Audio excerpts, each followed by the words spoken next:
प्यारे बहनों और भाइयों, मेरा नमस्कार स्वीकारो। देखिए, आज का हम विषय लाए हैं आपके लिए, सत्य को पहचानो। तो देखिए, हम सत्य को किस प्रकार पहचानेंगे कि विचार करिए कि सत्य क्या है।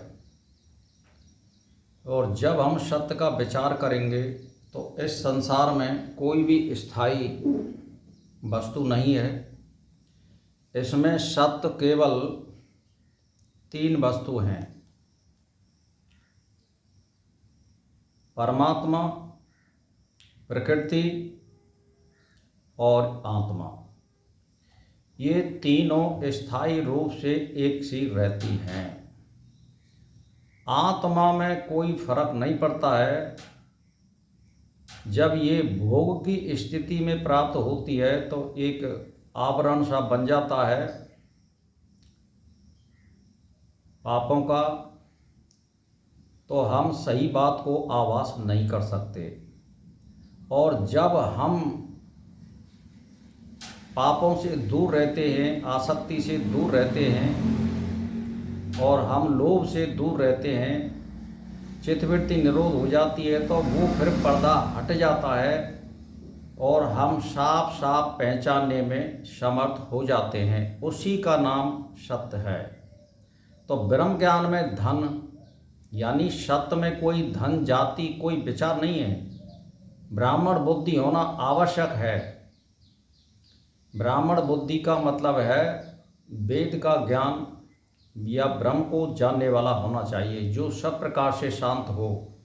वही केवल ब्रह्म का ज्ञान प्राप्त कर सकता है। जो पढ़ा लिखा हो, वेद वेदांगों को पढ़ने वाला हो, साधु संगत करने वाला हो, जिसने आत्म साक्षात्कार किया हो या ब्रह्म का जिसने अनुभव किया हो, वो सत्य पर विचार कर सकता है, जान सकता है।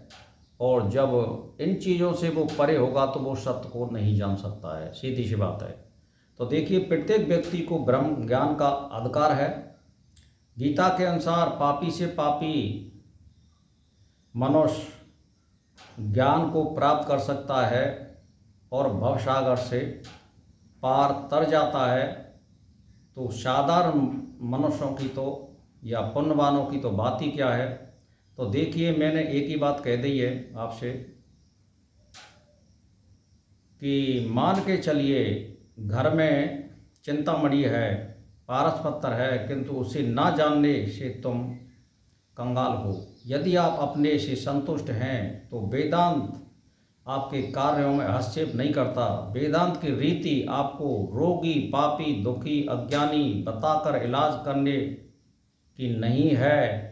जो मनुष्य अपने समस्त आग्रह, जाति पाति, संप्रदाय, जिला, प्रांत, देश, अवमान छोड़ देता है, वही वेदांत ज्ञान का अधिकारी है। यानी वो केवल परमात्मा में लीन होता है और चित्तवृत्ति जिसकी निरोध हो जाती है। आत्म साक्षात्कार जिसने कर लिया है, ब्रह्म का जिसने अनुभव किया है, साधु संगत करता है और सुबह शाम भगवान का चिंतन करने वाला, ये मैं आपको सत्य बता रहा हूँ, वो कभी भी किसी भी प्रकार का किसी से भेदभाव नहीं रखेगा।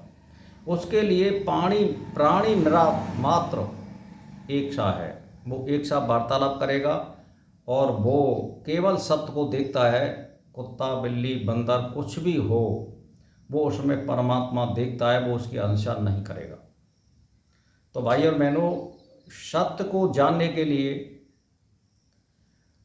कोई आडंबर की जरूरत नहीं है। आप आचरण करिए और उस पर आचरण पर अपना जो ध्येय बना रखा है उसके अनुसार दीर्घकाल निरंतर भगवान का ध्यान और चिंतन करते रहिए।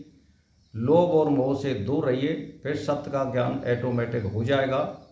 और आप ऐसा कोई भी कार्य मत करिए जिससे हमारी आत्मा को दुख हो और दूसरों को दुख हो।